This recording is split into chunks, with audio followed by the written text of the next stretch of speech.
So, wir sind zurück und ich habe mir Verstärkung an die Seite geholt und ich switche zurück aufs Englische, weil mein Niederländisch ist nicht so gut. Aber dein Deutsch ist gut. Nein, nicht so. Ah, you told me. You told me my German is not that bad. So yeah, Peter, first of all, you will now join for a couple of my talks. So we just named you the helper. So you will be my co-moderator. I already spoiled you a bit in my LinkedIn account that I will have some help in a couple of days. So it's the first one now. And there's a special reason why, because there's another Peter. Thanks a lot for joining, Peter. Thanks for inviting me. And congratulations Yes, for your new job role. of course. Was just announced officially yesterday. Yes, More or indeed. less yesterday. More or less for the officially. industry, Yeah. internally, short before Christmas. Exactly. So you're the now CEO from PF Concept. Exactly. So not a new face, but a new role. So congratulations again. Thank you very much. And thanks for joining. And thanks, Peter, that you made it happen. No problem. That you connected us. And it's a kind of a special one. We're not talking about products. No. That would be more for Christian and for Peter. We really want to talk about a lot of Peters. Peter. So this is Peter without an I Yeah. and Peter with an I. Yeah. But then there's another Peter, Peter course. Stelter, who's That's responsible for sales in Germany from PF Concept. Yeah. But we want to talk about in general, let's say, about your role, how it happened, maybe some expectations from your shareholders. We have just talking about the shareholders and the numbers, Yeah. but also the growth of PF Concept. There's a lot of going around. Yeah. There was a lot of changes in the last couple of years. New brands like Stanley, for example. For sure, you also have some new stuff. You show up here. And then, maybe Peter, you also will have a couple of questions for Peter. Sure. So let's start and let's talk about a bit your history at PF Concept. We just mentioned we met in Barcelona 2 years ago. Never had the chance to really chat with each other. No. But you also mentioned that it's not from yesterday. Let's say it not happened yesterday that they were like, okay, there's a new CEO, let's go. So Ralph was the CEO for how Exactly. long? So Ralph has been starting at PF in 2012, at the end of the year. And he recruited me right away. I was working at that time in another company in this industry where I had a role in sales in Europe. So I was recruited as a VP sales for Europe in 2013. And then little by little, I grew up in the company. I took over marketing. We launched a lot of digital sales initiatives. Product came to me also, compliance and sustainability over the years. And since 2 years, I was acting as a general manager for the company. And since 2 years, in reality, we're preparing this transition where Ralph wanted to step out in an executive role in the company. So he will transition into a non-exec role into the board of Polyconcept Group worldwide, supporting me a couple of days a month on more strategic items. And I take over from him as we speak in the role of CEO, meaning that I will also be overseeing our production facilities, buying offices in the Far East, and in general all strategic initiatives such as acquisitions and so forth. So he will be a perfect sparring partner for you. That was the wording I was not really Exactly. that was missing. So the perfect sparring partner for you. Yes, Because he's super experienced, not only within PF Concept, he knows the industry since many years. Yes. We're also talking about his age. We don't want to mention how old he is, A but good age young to enough retire, to yes. enjoy now the retirement. Yes, exactly. And doing whatever he want to do. And Yeah. still enough time to really enjoy his life, which is good. Look, So- if he is looking at this stream, it's a moment also to thank the opportunity. I've had a great time working with him. In fact, we have been sparring partners in business together since many years. We're always together, deciding everything together. The strategy is something that we have been discussing, both of us, over the years. So in that respect, it's really a very smooth transition. We have the same view on things. We will probably have a different management style. I think I will be a little bit closer to the markets than he was over the last years. But in terms of how we look into the business, we did it together over the years, and it was a great journey. So Okay, but if we're talking about how you're looking into the business, how do you look into the business? So what are the ideas for PF Concept? I already mentioned there have been a couple of changes. Yes. A lot of new brands, well-known brands like Stanley, etc. So what is the change of PF Concept? What is the transformation? Everyone is talking about transformation, digitalization, and all that stuff. So what is PF Concept? What is the idea for the future? What is your idea for the future? So I need to take a couple of years of a step back and refer maybe to COVID. We had a lockdown, and as everybody knows, this is impacting seriously the business of suppliers. And a lot of the market decided to take a commercial opportunity during COVID and got into the masks business, the safety and health kind of products, and started to disinfection, etc. Exactly. We decided to do the opposite. First, based on a strong belief that it was very difficult to ensure that what you were actually importing was compliant, because you were sitting in your couch, you were not doing that product before, and all of a sudden you could import them. We thought it was not what we want to stand for. But if you weren't selling masks at that time, basically you had nothing to sell. So we locked down ourselves as a company, and we decided to look into the future and try to reset the business, which we did during those 1.5 years. So we got a little bit disconnected from the market, in all fairness, but we built a plan that we deployed in 1.5 years, which would have taken us probably 5 or 6 years if we would have done it in normal business. Out of this lockdown period for us came two things. First, we made an acquisition during lockdown. So we entered into the print-on-demand field with the acquisition of a company called T-Shirt & Sons, which is the leader in Europe of printing one piece, selling into other channels than the traditional distributor channels. So this is a company that will be selling on, for those who know it, Redbubble, Canva, Gelato. We sell for Fanatics, which is a very big license owner brand in the US.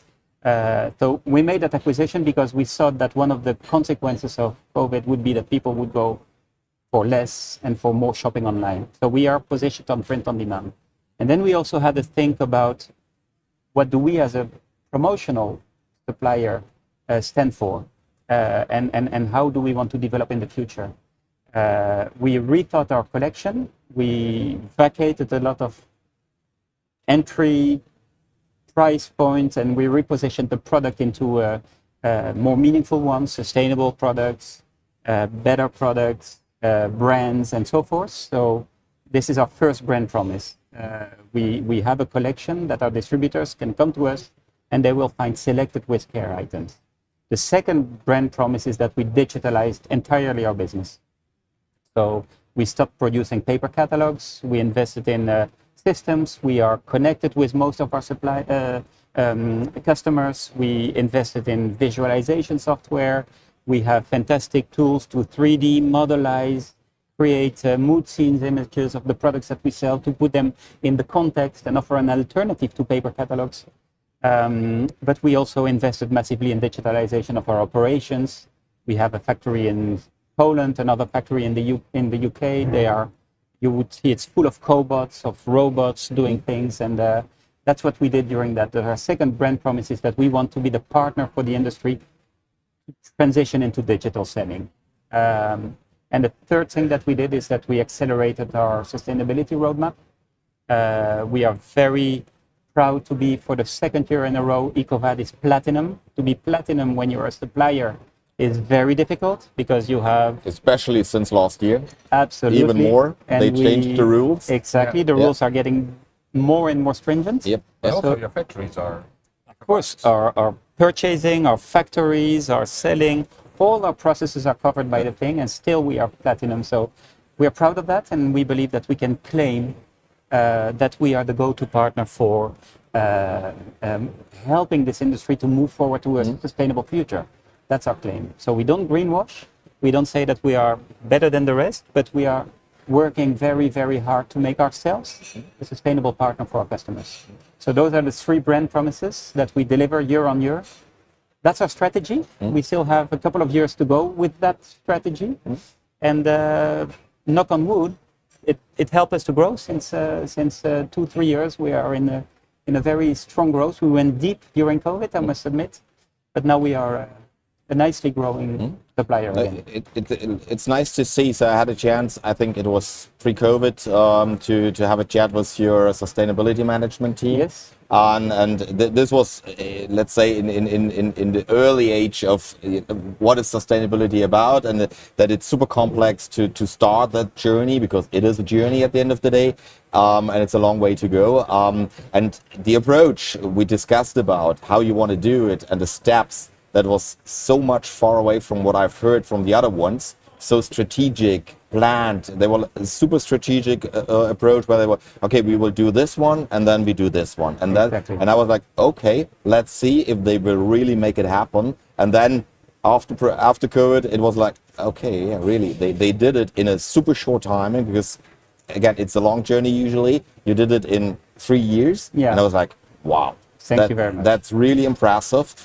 Because I have seen so many other companies, they are still struggling, because the first question is, well, what is it about? Where Yeah. to start? And Of even course. more if you're an importer from so many different factories, and if you talk about EcoVadis, Peter, you just mentioned, it's not only about you, your warehouse, your own factories, it's also the whole supply chain checked by EcoVadis and all the testings and all the other stuff. It's super complex, even more, and I know what it is about to be a platinum member, whatever. It's Yes. wow. Yeah, well, thank you very much for your kind words. And I think it's something that you want to do. I want to be able to explain to my kids what I'm doing, and that they are proud of what I'm doing. Secondly, it's good for the business, because there is demand for these kind of activities. Third, it's by law that you will have to comply to more and more and more things. And we want to be the partner of our customers. So we want to be supportive of our customers, where an end user will ask, give me a bill of material of everything that I bought from you last year, whatever the order, whatever the thing, I want to know what I purchased from you. To be organized, to be able to supply that, to have not only your data in place, but to be able to share that data on demand, is a massive effort. But the one who will be able to do that, of course, will be a preferred partner of those distributors who want to give that service to the end users. Have to. I Exactly. think in the future, you just mentioned it's law. Yeah. And there's maybe at the moment we can say, okay, it's a nice to have, but in the future you have to, and then it's not a question anymore. And this is exactly where we struggle a bit in our supply chain, that you still have some suppliers that I don't share this kind of data. Why should I do that? This is my business, and this is more or less, it's my protected whatever. I can't give you all my data, but you have to. But I don't think care. there's no chance. So I don't do it. So okay, but then in the future you're out. Sorry out. to say, but then Exactly. you're out. Then you can create any kind of super nice items, but then I'm not allowed anymore, because latest when my customers, the big industry customers asking for, the big brands asking for, then I have to deliver it, and I can't say that I'm not able to share these kind of infos. So it's also kind of a mindset change. In the past, for sure, it was all protected. Everyone tried to protect it, his supply chain, because that was maybe the hidden secret where to get the tumbler from, and the lanyards and all that stuff. But the world is open, so it's no secret anymore where all the stuff is coming from, and everyone can fly to China, to wherever the stuff is coming from. But yeah, I think it's the challenge is not to be able to have these data in place. I think the challenge is to really be able to share them in the right way. Absolutely. And I think Peter will confirm this to me. So we are a Dutch company. We are a global company. In reality, we are an American company, if you like, but we are the Dutch entity of that company.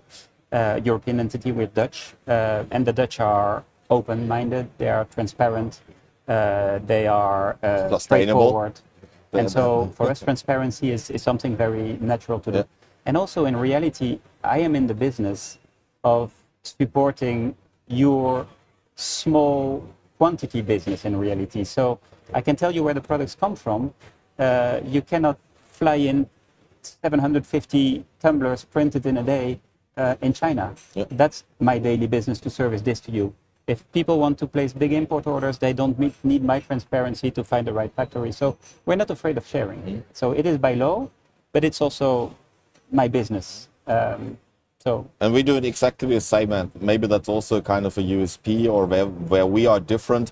I have no problem to sit together with you and my end customer at the same table, talking and discussing about. I'm also bringing my people to China because I want to show them where we produce and how we produce it, and that we do it in nice factories, audited factories, and this is exactly what we are doing, sharing knowledge and learning from each other. It's vice versa, because if you share the knowledge and you talk about, and I think we can learn from you, you can learn from us, we can learn from the industry, and if we all talk to each other, especially on sustainability, because it is a big journey, and if you listen to the industry, how they approach it and how they do it, you still, doesn't matter if you're platinum, whatever, we still can learn from each other. Exactly. And it's all about listening and sharing. And we have a very clear commitment to this industry that we are a supplier and we sell to resellers. Of course, you know, we have had financial crisis in 2010, we have had the COVID crisis in 2020, and then you start thinking of your business model. But we always came to the same conclusion anyway, that our business is to resell through you. That's a fact. So we don't go direct to an end user. That's not what we can do, are good at doing, but we are very good at supporting you.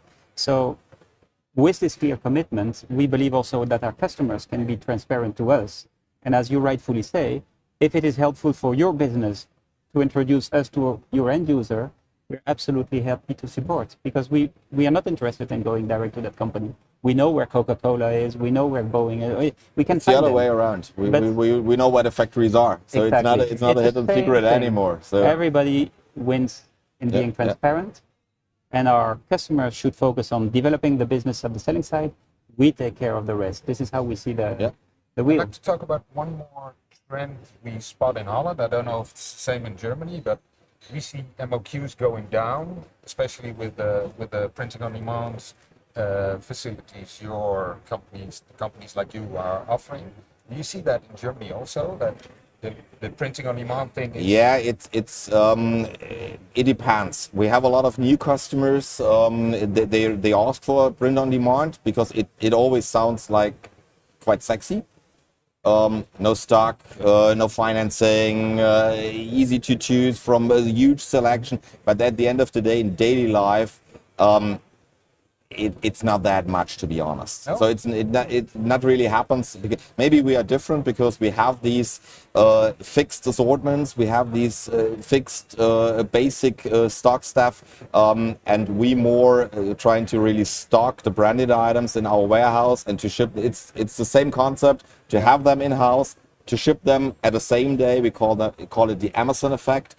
They order today, they want to have it tomorrow. And with print on demand, doesn't matter how fast you are, you have to talk about artworks, you have to talk about maybe a sample, a counter sample before, otherwise you're not allowed for the big companies to run the main production. So it sounds sexy and cool, but in real life, it happens not that often. But it's a nice add-on that we say, okay, we do have the standard collection. This is in place. We can ship it in 24 hours all over the world. No reason. We have all the certificates in place. This is again a reason. Not all the suppliers have everything in place. And then you already start selecting the print-on-demand items. And if you then limit it down to a certain supplier, then our customers not again happy enough because but that's only a small selection. The range is much wider. Why can't we use all the other ones? Because they do not have all the data in place, which we need to ship it to maybe Mexico tomorrow. Yeah. And this is exactly what we have to deliver. We need to be able to really ship it globally more or less the next day, and then you are super limited. I think it's what you said. It's probably a combination of both. It's an add-on. There is a business model of keeping pre-printed inventory and a benefit for the customer to have, in fact, a limitation of the product range, of the logo, of the positions, because you have all prepared up front. It has a cost, but it has also a quantity impact. You know, you run bigger runs, so the costs go down. We understand that, but there is a combination that the real strength is to offer, next to that, the possibility to your end user to also think of something new, and then is where print on demand comes in. You cannot plan everything 1 year in advance and keep on stock. Sometimes, I have an event, I need to do something, print on demand. We can be there. I think especially for events. Exactly. Yeah. And in terms of terminology, what we call print on demand is print one piece on demand. That is really where we see a big opportunity. Yeah. Print on demand is what we do every day. 500 pieces, 1,000 pieces, 10,000 pieces, whatever you need. But we get a logo, we get an order, we print it on demand. And until that moment, our inventory is not committed. It's free there. It's for you. It's available. Yeah. That is not for us. Not print on demand. That's just our business. Yeah. Print on demand is how to disrupt our industry, also for our customers, to offer the possibility to the end user to buy one piece printed, an individual gift, Yeah. and still for you and for me in that value chain to make money. Yeah.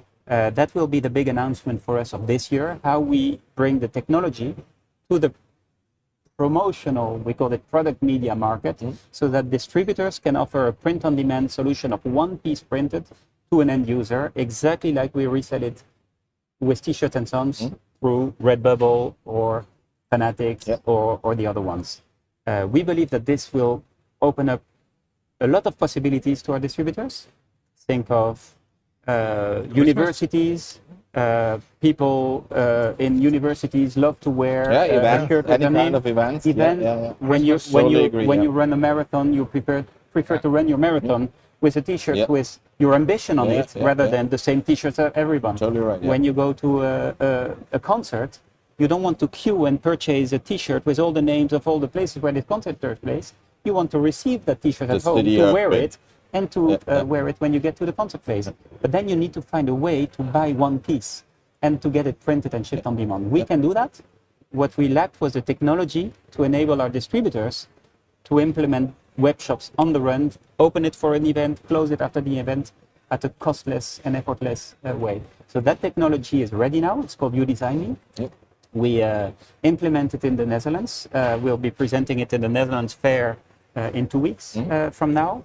And then we will be looking for the kind of resellers that have access to the event industry and that have the mindset of, hey, printing one piece is actually also good business for me. That will be the next technological disruption. Okay, perfect. Yeah, we are already out of time. We're done. Sorry. 25 minutes. So sorry to say, we could easily do 2 hours. Absolutely. Thanks a lot, Peter. Thank you for and you already answered my last question. My last question was more or less, give me a reason to stop by at your booth here on the PSI. Here we go. But that was more or less the last Exactly. you mentioned. So yeah, enjoy the journey. Thank you very much. Again, congratulations for the new job. And yeah, thanks a lot. I wish you a very good year. Stopping by, and Personal we and have professional. to do that again on a business level. Let's do and to talk about what we can do together, because I really love the approach Thank you. you're running, and yeah, thanks a lot. It was a pleasure. Nice to And meet you. Thanks, Peter. We will see you Thank you. today. More Many than thanks. once. You will join some other meetings. Yeah. Und ja, das war der nächste Talk. Wir haben ein bisschen überzogen, aber das ist absolut legitim. Und wir machen einen kurzen Break, 5 Minuten, dann geht's weiter mit Alex Ullmann, der steht schon vor der Tür und scharrt mit den Hufen. Und bis dahin sage ich danke, ciao, ciao, bis gleich.